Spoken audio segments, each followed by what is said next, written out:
Coming in with all the new people, everybody's a little uncertain. I was scared because I didn't really know what to expect. I'd never been arrested before this. I was really afraid. There was definitely a lot of fear. All I ever knew up to that point was prisons were bars and razor wire and terrible things that happened in the dark and in the shadows and in the corners where cameras couldn't see.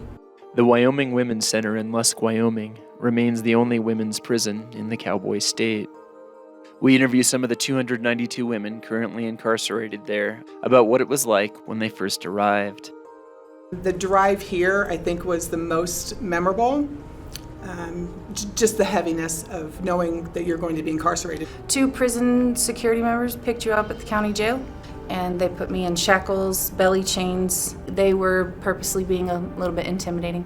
The first women to serve time in a state penitentiary in Wyoming were sent here to the territorial prison in Laramie in the early 1890s. Molly Reisinger and Belle Jones were convicted of theft and served 18-month terms here in cells far away from the men who were the primary inmates at the prison. After 1909, women convicted of felonies in Wyoming were sent to women's prisons out of state because Wyoming didn't have a dedicated facility for them. In 1977, the Wyoming Women's Center was opened. Today, it is seen by many as a model for how people serving time should be treated. I was 20 when I came in the door. The biggest reception I got was care and concern from the ladies and from the staff too, actually. It's just a different atmosphere here. They were very supportive, they were very helpful. Couldn't have gotten through it without them. I've never felt in danger, and it's a really safe place to be. They were actually talking to me and not yelling at you or anything like that. Everyone that is in here is still a human being, regardless of what brought them here. I could care less what brings the individual here. I remember when they opened up the cell and I saw a quilt, actual handmade patched quilt from somebody in pajamas. And I was almost in tears. I remember getting a real blanket, which I thought was amazing. I actually kind of sadly had a really hard time adjusting to getting treated like a human being when I very first got here. It is not our job to bring additional punishment or make their life more difficult here. I don't want them returning to society any more angry than what they were when they originally came in here. Each one of these individuals have the potential of going out and becoming your neighbor. In Nevada, you have a system where the staff themselves are very corrupt. The staff themselves are, bringing in drugs, are having very inappropriate relationships with inmates, and they have this hard, rough mentality. They'll let you know if you do anything, they'll come for you. And they are not above doing things that they absolutely shouldn't to inmates. A lot of the people would try to fight me. A lot of people would taunt me in there. When I got here, I thought that that's the kind of prison this was. So I was coming in here, looking around, who's got something to say? And here, when women come in with that, staff are very quick to correct it. And it's, here's the rules. If you can't handle it, if you can't play nice in the sandbox, then you can go to segregation. But they will also, while you're down there, hey, what's going on? What's your deal? And start talking with them and working with them. When we have individuals that want to run a pod or do something, people like me, we just go down the street, call them out, say, you're not going to do this. You're not going to treat people bad. You're not going to be the one in charge. When they're new and they come in here, if they want to keep disrespecting, then they'll find their way, to the East Wing in trouble. I think that because of how staff approaches us, I think even if we didn't learn that in our lives, we start imitating that, and we start realizing that it's okay to let our guard down. It's okay to talk about things and how they're being caring with us. Maybe we should be that way with each other too. I'm a lieutenant of security, but I also consider myself as a caseworker, counselor, pastor. Just depends upon what they need and how we need to approach to get them to be better. There's not a lot of gang activity here. There's not a lot of fighting. You have an occasional scrap, but not like in a bigger prison. 46 years old, I've never been in a fight, so that should tell you a little bit about this place. We've been very fortunate over years. We don't have as much drug problem as other places. I haven't seen a lot of weapons. I think the only one that I can remember that had a weapon of any sort was there was a girl, and it's been years ago, that took and put a block of soap in a sock and went after a girl in the chow hall. It angers us very much and upsets us because, that's not how we want to do our time. When you get people from other states that come in, usually they say, I come from a hard prison. This is Camp Cupcake. I'm like, okay, well, you're here now, live here. Don't try and change this to be Florida or wherever. Change yourself to be here. Between the close of the Wyoming Territorial Prison in 1901 and the compacting of convicted women out of state in 1909, 11 women served time here in Rawlins, Wyoming. This was Wyoming State Penitentiary from 1901 until 1981. From 1901 until 1909, we had 11 female inmates. The women were kept up here separately from the men. As far as we could tell, the male inmates did not know that we had female inmates up here. The women did not have to have their heads shaven, so they got to keep their own hair. They also wore their own clothing. Up here, we had 3 cells, and then in the back corner, about where I am now, is where there was a sink and a toilet. I don't know if they actually ever had their own bathtub, but they probably had to use the sink. Their meals were brought upstairs to them, and they just didn't leave up here. We had a mother and a daughter here who were here for kidnapping. We had an inmate here who was here for cattle rustling, which in Wyoming history is a pretty serious crime. Annie Bruce was here for killing her father. She poisoned her father with strychnine in a plum pie. A couple of women were here for trying to murder their boyfriends/pimps. One of our female inmates refused to work for a while, and the warden actually wrote to the State Board of Charities and Reform and asked if he could put her in the dungeon, which is exactly what he would do to the male inmates who didn't want to work, and the State Board said no. So one of our female inmates did not have to work. I think on the whole, people are scared of us. Some situations that's rightfully so, but on the whole, most of us are normal people that made stupid mistakes. I very seldom have came across just some really horrible people in here, They're not horrible people. They're women that have made mistakes, that struggled. We are just as human and good and bad as anybody else that does not come to prison. What you have in a female prison is most of the time the older ones, they nurture the younger ones. They want to see them succeed. They want to see things. And so they band together in their groups that they do, not to be overrunning on them or have power over them, but it's in order to assist them through process. Females like to be nurtured. They want to have a friend. There's some of us lifers or long-termers that try to be there for the ladies. And this only ever happened to me one time. This really young girl came in here and she was so young and impressionable and so twisted up, and you just wanted to try to help her as much as possible. She ended up calling me and some other person mama, and I just kind of let it go because, all right, it's okay. But I don't encourage people to call me, but people do sometimes. Not a whole lot, but once in a while. People that are really struggling, I just try to get them to kind of, it sounds a little bit messed up, but just to kind of hang on to that moment and how you feel right now and how bad it is. And I want you to remember that when you go on the streets. When you go back there, I want you to remember how horrible you feel right now, So even if it's not something that they can do right now, getting them just to think about the bigger picture and just having someone that will listen and is helpful. I know it is for me. Being in and out of prison or going in and out of jail, you really can't form any lasting relationships in the real world. So it becomes very lonely. You can build real friendships here. It takes a long time. I think there's a lot of frenemies. Dealing with girls anyway, it's always like that drama. A popularity contest like you're back in high school, but with like 40-year-olds. My life here is similar to yours, probably.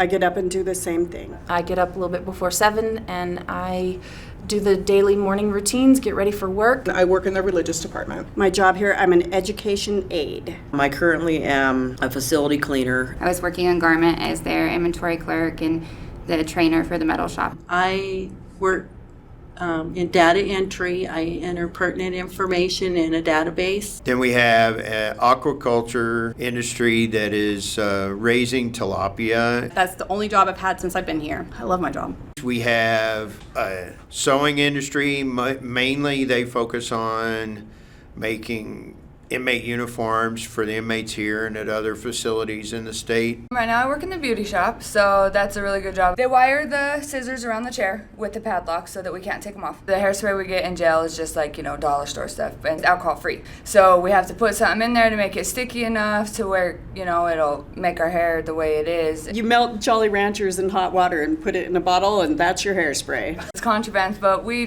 put Jolly Ranchers, sometimes Fireballs, because it makes it smell good and it's really sticky. I like to make people feel good about themselves because I've struggled a lot in my life with self-esteem and self-hate. So, people, when they get their hair trimmed or cut, they start feeling better about themselves, like they want to get up and do something. When I can get a smile every day, then I know I'm doing my job. I get paid about $35 a month, and I don't ask for outside help because my mom is taking care of my kids, and that's just totally disrespectful in my eyes. So I pay my restitution while I'm in here, and then also what I have left, I also get what I need, hygiene and stuff, and then I send my kids things too in the mail. So on the outside, I was always intoxicated, and so I never really worked. And so in here, I have a lot of responsibilities, and I feel like doing that is helping me for when I am released here. The state also does a mandatory savings account, so when they make money, part of their money goes into a mandatory savings account that they can take with them when they go. We're having them think about what their future looks like with rent or buying groceries. I worked in the kitchen for like 5 or 6 years, and I had asked a lady to make eggs, and she was 50 years old, and she didn't know how. She had never made an egg. And so that was eye-opening for me. That there's a lot of women that this is where they get some of the basic skills that you would think people would be raised with, but they're not. If they do not have their high school diploma, we make sure that they are going to education so that they are able to obtain that. I have been accepted into the Second Chance Pell Grant program, and that is a bachelor's in general studies. This morning I went to my introduction to anthropology class, which I'm super excited about. I'm working on my bachelor's through the University of Wyoming. I got a bachelor's of arts in sociology with an emphasis in criminology. And also right now I'm doing TUMI, so that's the theology, and I'm in that for 9 months, and I'll have associate's degree in that. I'm hoping to be an ordained minister because I want to marry people. I just finished my bachelor's in Christian counseling, and I'm working on a 4-year lifelong ordination. I've been able to get 4 fitness certifications while I've been here, and I utilize those by teaching exercise classes in the gym. I have actually gotten a veterinary assistant certificate. I've gone from being so strict in all the other facilities that I've been in to something that's a little bit more relaxed and not so degrading. I feel like I've actually accomplished more here and had more opportunities being here than I have anywhere else. Years ago, Miss Ketris, she was one of the teachers in education. She did things like movie discussion groups, book discussion groups. Authors came in, let us ask them questions about their books. Just those types of enhancing events that I think encourage people to do these types of things on the outside. There's a whole lot more to life than whatever you were doing before you got here. Growing up, my father is a preacher, and unfortunately it was more of a cult that we lived in. We lived in a home where we weren't allowed to go to public school, we weren't allowed to talk to people, we were taught that everybody was demons doing the devil's work, and we were taught to be afraid of everybody. And then when my parents divorced when I was 6, my dad started being gone all the time. It ultimately ended up being a situation where us kids would be left for up to weeks at a time without any adults around whatsoever. Our house kind of became a party house where there was a lot of things going on around me when I was really little. People, a lot older men, started coming over and they would get me drunk, give us alcohol and drugs kind of for entertainment. By the age of like 8 or 9, I smoked regularly. Me and my brother were using on a pretty regular basis because of what was going on in the household, and there was a lot of violence. I ended up attempting suicide when I was 9 years old. I was really depressed. I was really sad. I was showing symptoms of having been sexually abused, but I don't have any memory of a lot of that period of my life. Later, my dad got remarried, and it was unfortunately someone who did not like me or my siblings. She really struggled. She didn't have her own kids, so she didn't know how to deal with kids that had the issues that we had, that's for sure. But I had blackouts at the age of 17 during a family altercation. one of those blackouts occurred and I ended up taking my stepmom's life. And that's something I can't take back. And regardless of what the situation was, it shouldn't have happened. And we didn't have a good relationship or anything like that, but she absolutely deserves to be here today. A good staff member versus a bad staff member. A good one, somebody that treats us like people. The staff that tell the truth, regardless of what it is. Just tell the truth. You can't work with a lie. I don't like it when you're friendly with me and chatting me up, and then you're going to flip the script and be stern and authoritative the next day. Pick one and stick with it. As males working in female corrections, we are very much aware that many of our ladies come from very abused backgrounds, where even us raising our voice can have a negative impact. So we are constantly trying to maintain a common or a low tone with them. When I walk in here, it's calm. The colors are calming. It's definitely different with the carpet and everything. I felt like I was going through a college dormitory. I feel like it helps people from getting so institutionalized and having that prison mentality though too. Like I just do feel like all of those little things help you. Female inmates seem to look at the male staff more as their brothers or father-type figures. I got some of them in here that they call them, they say they're my daughters. Some of them I raised since they were 18, some of them 19, some of them 20. They come in here and they've been around me more than they have their families. And so they say, yeah, you've been more of a dad to me than anybody. Overall, the guards care. They go to the dining hall Monday through Friday when they're here. They try to make themselves available in the dining hall. They go to each housing unit. They have clipboards that they go around and sign to make sure that if we need something, we have access to them. I find it thrilling every day when I go down through the units and I talk to somebody. There's always an opportunity to learn something from them, and also for them to learn something from me. Just learning about them and how their life is, and some of them where they came from and what led them to being here. Some of the inmates come in here and their talents that they have. We've had some ladies in here that are amazing artists. We have some really, really talented people here. A lot of good art. Me and several other ladies were able to hold classes and teach new girls coming in how to bead and how to crochet and to be able to do projects for the community. We were doing a lot of fundraisers. The last one we did was to the Wyoming Child Development downtown, and they bought new playground equipment with it, and our ladies supplied the money for that. They used to have a prison softball team, and they'd bring them down. And my wife was playing on the Gambles team. And the first time they had to play the prison team, she was like going, I don't know about this. But then after the game got over with, they were shaking hands and everything was great and they loved it, you know. And those people who got to come to the end of the season picnic and do those things. You do more things here so your time goes faster. We like movies. Some people like it more than others. I read more. And the library here is amazing. Really good books I've read. Romance is a pretty hot topic, but it's not as popular as I thought it would be. So we all have the option to buy a TV. They're kind of pricey. They're over $200. There's a TV in most day rooms. We also have an open channel that they run movies on. And we have a tablet, which is cool. I do a lot of my college stuff on the tablet. I have a MP3 player.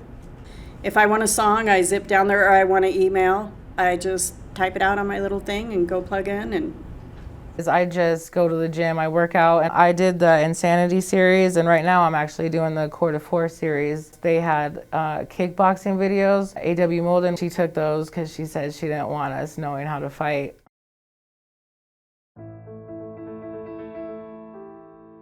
When I was 19, I got into a relationship with a man, and I was completely infatuated with him, believing that he was the man God wanted me to marry.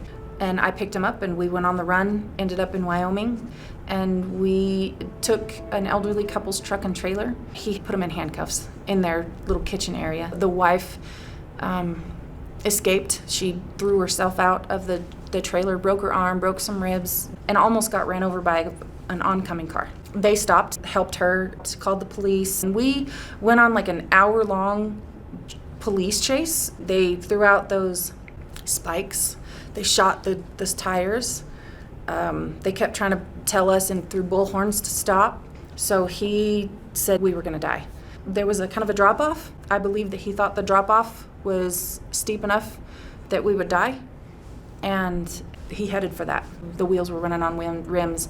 We got bogged down in the grass, and he couldn't go any further. And then the police came, swarmed the cab of the truck, guns out, terrifying, and the police officer ripped the door open and ripped me out of the cab. And you know how they yank your arm behind you and shove you forward? Yeah, that was pretty intense. It was just a very intense moment. I was convicted of 9 charges, totaling 59 years to life.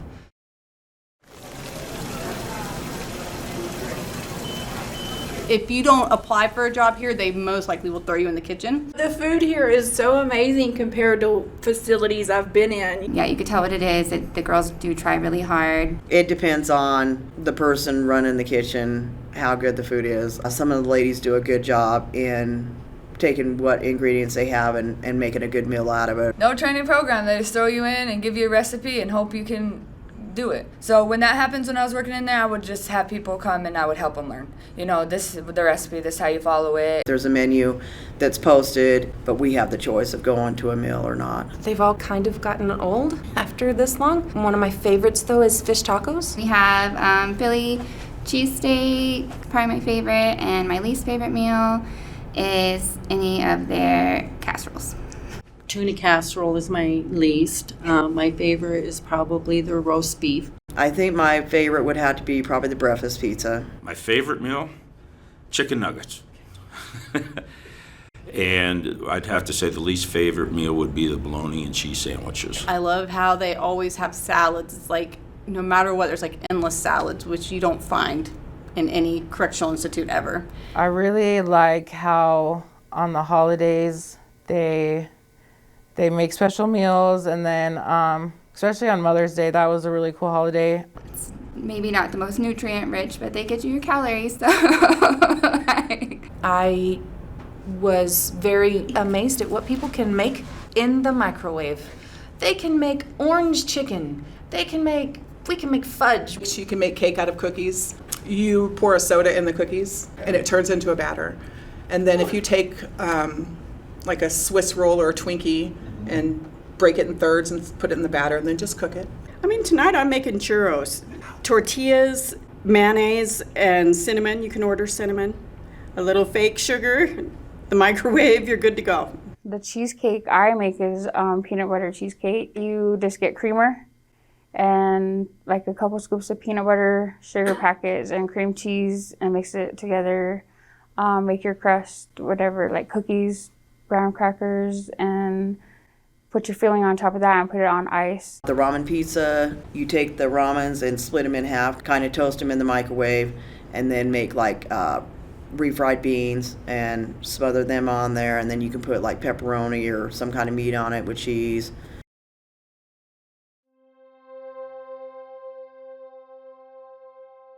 I had found out I was pregnant, and I was only like a month pregnant. So I did my whole time in county pregnant, and then I came here. They do take you to the hospital, they treat you with respect, they don't handcuff and shackle you to the beds, but it's traumatizing. Like leaving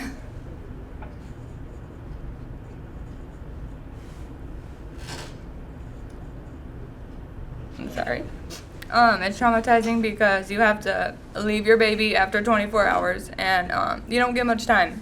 So it's an experience that for sure I would not wish upon my worst enemy, and it changes your life forever because you don't get that bonding time that you do if you have other kids. I don't know, it just like rips away from you, it like takes a piece of your heart. And she is with her brother and sisters, my mom has her, and I don't have to worry about DFS. Thank God. It teach me how I take things for granted.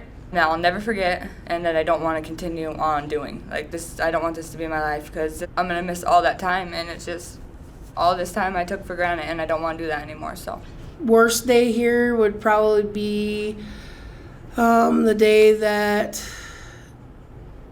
an inmate assaulted a staff, and now she's currently out, and we don't know if she's coming back.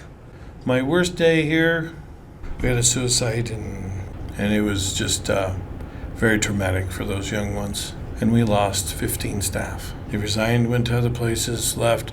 Some of them stayed in the department, moved to different positions, did different things, but they no longer worked here. I guess the worst day was finding out my dad died.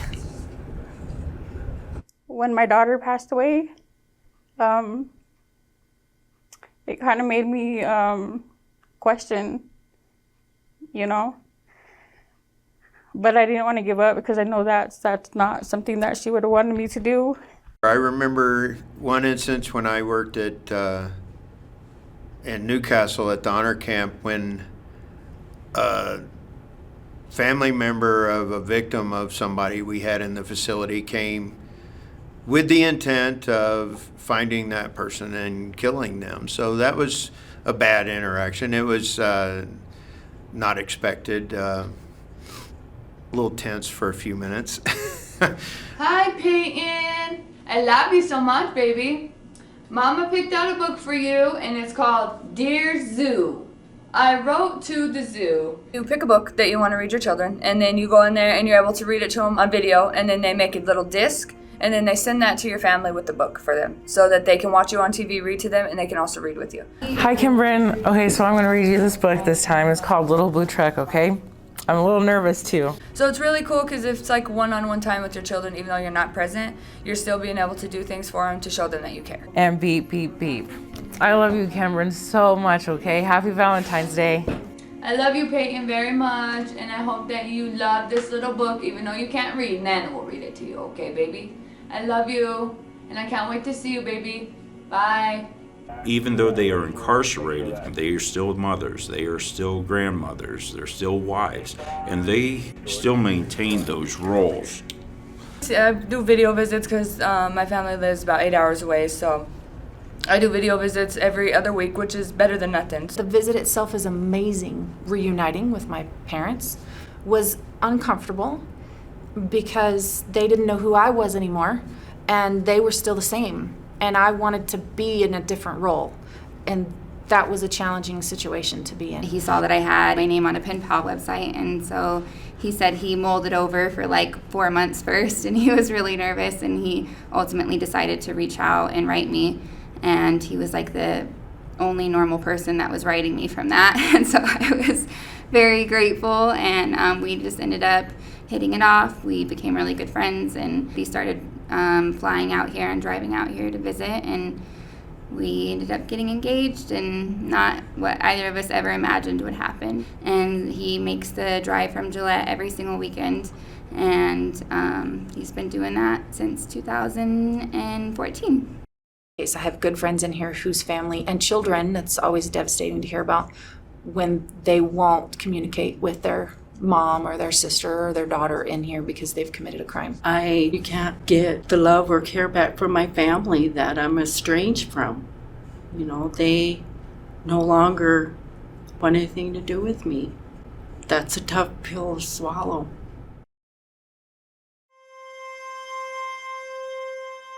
I'm here on first-degree murder, and when I first came in, I had a difficult time. I pretty much gave up, cut my family off, and really didn't want to even live, didn't care how I did my time. I went to the East Wing for a minor infraction, got 30 days down there, and while I was down there, got another write-up. Back then, it was very strict. The 3 years that I was on maximum security, you're not allowed a lot of property, no books. I was allowed a Bible, so I read my Bible the whole entire time. The lights in Pod 3 at that time never went off. I mean, other than reading my Bible and sleeping, that was how I did my time. I never got to go outside to the courtyards. My out time was always like 2 or 3 in the morning. For 4 years, I didn't see the light of day. I had been segregated by myself for so long that it was hard for me to come out of my room. Even having a roommate was hard for me to acclimate back into. Mr. Shannon, when he first came, introduced himself to me and said, "Can I shake your hand?" and told me that what had happened to me would never happen to anybody else as long as he was part of Wyoming DOC. That there's been studies done that people that are put in solitary confinement for more than a year can't function around people. And to this day, I still have problems being able to be around large groups of people.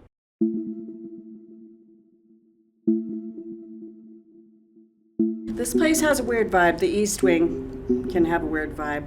Down there in the East Wing one time, I felt like there was a presence that was kind of like holding me down. And I couldn't breathe for a second, and I was like, whoa. We've had an individual here that she always said that the right hand is the hand of God and the left hand is the hand of the devil. And we've had some very interesting individuals. I've had things fly off my closet in Pod 10. There's often numerous times that they've said that you could see a face in Pod 2, and there was a girl that committed suicide in that cell. An officer was walking by, and we both heard this like low voice, a whisper. And she says to me, "Did you say something?" And I go, "No, I thought you said something." I had one time. She told me that there was too many people in her cell. And I said, "What do you mean?" She goes, "There's too many people in there. There's not enough room." Well, I wanted to help her out, so I opened up the cell door and I said, "What do you want me to do?" And she goes, "Well, get some of these people out of there." So I hollered in the cell. I said, "Everybody get out of there." I closed the door and I said, "Is it better in there?" And she goes, "Yeah, about half of them left." Good. We did good. Had an individual down in East Wing. She told us that she was possessed and she was very different, and her eyes would turn from brown to black in 2 seconds. And when you'd walk by her cell, there would be a male voice inside of her cell. And one day I was walking by and I looked in her cell and I couldn't see her, and I heard this male voice and I'm like going, "What's going on?" She had her feet on one wall and her hands on the other, and she was hanging off the ceiling, and she was in there talking like a guy. And I mean, when she's talking like a guy, it's like you couldn't say that it was her voice, that she was trying to talk like a guy. It was a guy's voice. And I looked up there and I said, "You need to come down from there." I really believe in like energies and stuff, and I think a lot of us have been through a lot of dark things, and a lot of us still carry those things with us. And in places like prison, people come to find their religion or their faith, and so I think that's where those things fall off, and I think that's where those things tend to stay. I'm a very religious individual myself. When an individual has a true faith-based revelation in their life, it changes their perspective. Well, now we have our church services in one location. All the services happen right there. And so we have Catholic, we have Lutheran. And I go to one that's called Journeys, and we listen to some contemporary Christian music and sing along to that, and we pray for each other. And then we have pagan groups. We have Wiccan, we have Asatru. I have been attending the Jehovah Witness. I am Native American, so I do the sweat lodge. Women, we take care of our parents, our children, our husbands. And so when we come to prison, there's a deeper shame. That is one of the challenges that a lot of ladies have. They have guilt, they have the shame for whatever their offense is. They always are feeling that they let their families down. You've made victims, you've done all these different things, and there's no amount of words that could express how badly you feel that you've done that. When they see that they can receive forgiveness for whatever their offenses were, there is something greater than them. It changes their attitude, it changes their interactions with individuals. I give all the credit to my Creator for helping me to clean up my heart. I make sure that they understand that God is here and God will help them. And I try to talk to them about forgiveness, and that it doesn't matter how everybody else sees them, just accept the forgiveness from their Lord and Savior.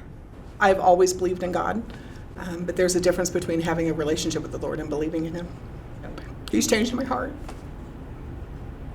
I praise God that I came to Wyoming. Me allowing Him to make changes in my life and who I am is the only reason that I am who I am today and that I get to leave prison. There's also people that pick their Bible up when they come in and they throw it in the trash when they leave. And that's obvious when they come back. In Newcastle at the honor camp, the guy had done about 10 years. He took his Bible in and he was sitting in front of the parole board, and he basically just talked about how God had changed him and Jesus had saved his life.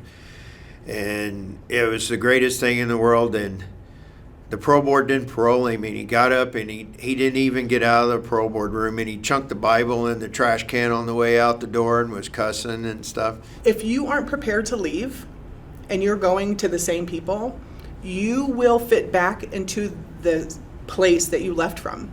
One of the biggest challenges is seeing the dysfunctions that we need to heal from and grow from, understanding what those really are. Most every woman in this building has had some kind of trauma in their life. That they were stunted at 12 years old because they were assaulted or something like that. We're working on, in women's empowerment and taking your power back where they feel like they're a human being and they're worthy of better. And it's trying to get folks to understand you have to sometimes break your ties with your families and known associates. Actually, I was doing really good, and I decided to get back in a toxic relationship with my ex-husband because he's the father of my children. However, he's abusive, so I allow myself to continue to do that, and I know I can't do that anymore. I had developed PTSD from a past abusive relationship. I just went along and did what he wanted me to do, not realizing that I was in that making a decision.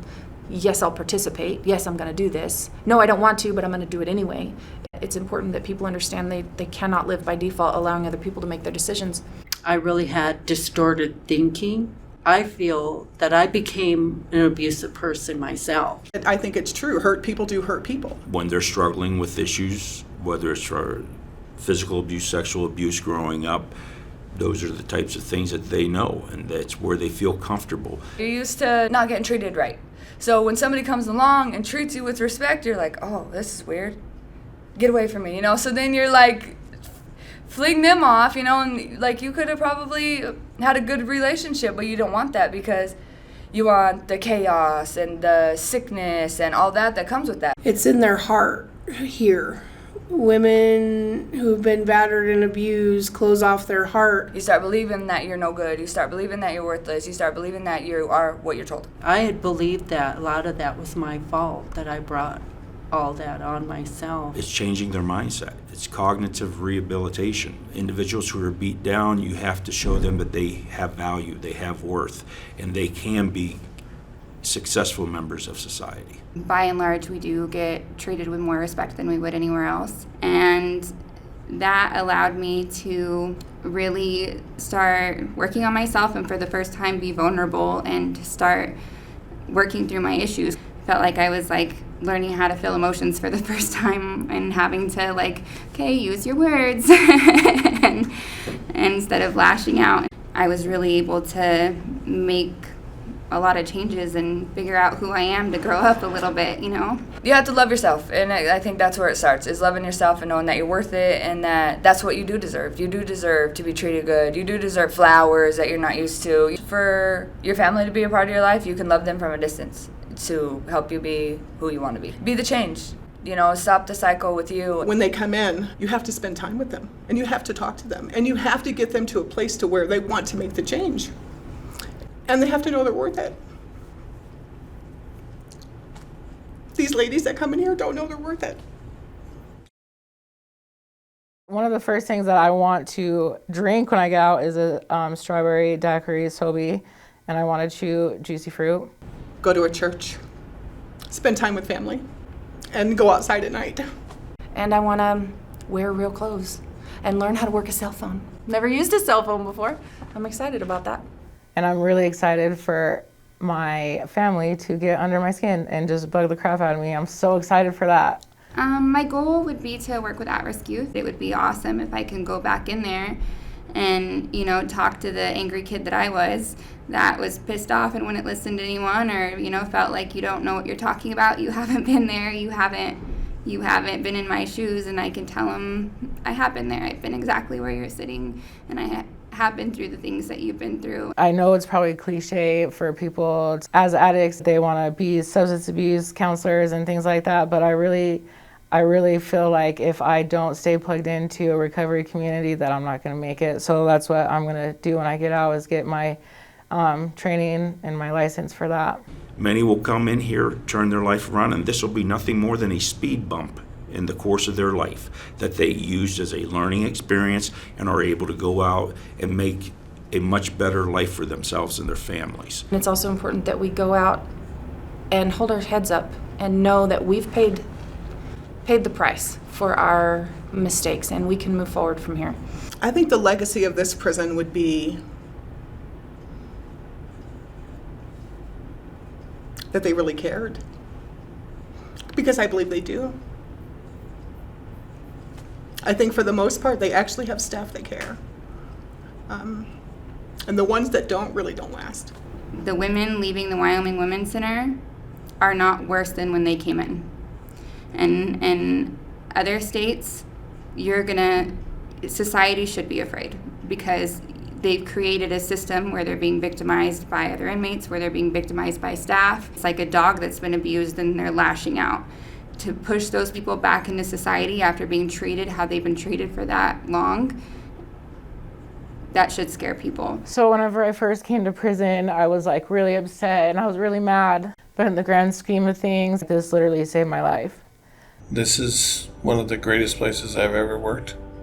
It's been an experience, but I wouldn't trade it for the world. I love what I do. Like I said, it's something different every day. I don't know that I could go to a desk job. It has changed my life and has saved my life and possibly other person's life. The best interactions you get are from the former inmates there are some that'll call just to let us know that, hey, I got out, now I'm married, I have 2 kids, haven't touched any drugs in 7 years, and thank you for helping me get through that part of my life.